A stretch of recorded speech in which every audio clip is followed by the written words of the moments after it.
L'an 1 de notre ère marque-t-il vraiment la naissance de Jésus? Surprise. La réponse est non.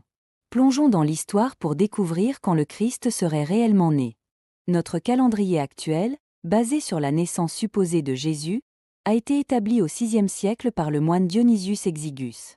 Mais il a commis une erreur de calcul. Selon l'évangile de Matthieu, Jésus est né sous le règne d'Hérode le Grand.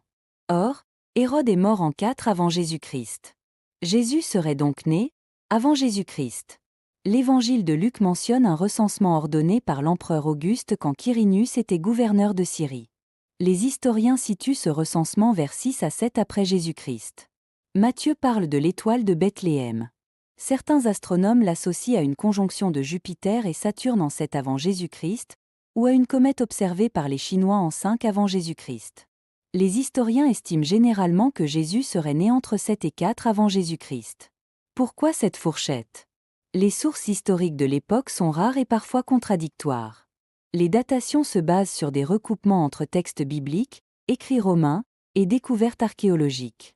Luc mentionne que Jésus avait environ 30 ans quand il a commencé son ministère. Si ce ministère a débuté vers l'an 28 à 30, cela situerait sa naissance entre 2 avant Jésus-Christ et l'an 1. Ce calcul divise encore les chercheurs, certains privilégiant les sources romaines, d'autres les récits évangéliques. Cette incertitude change-t-elle quelque chose à la foi des croyants? Pour la plupart, non.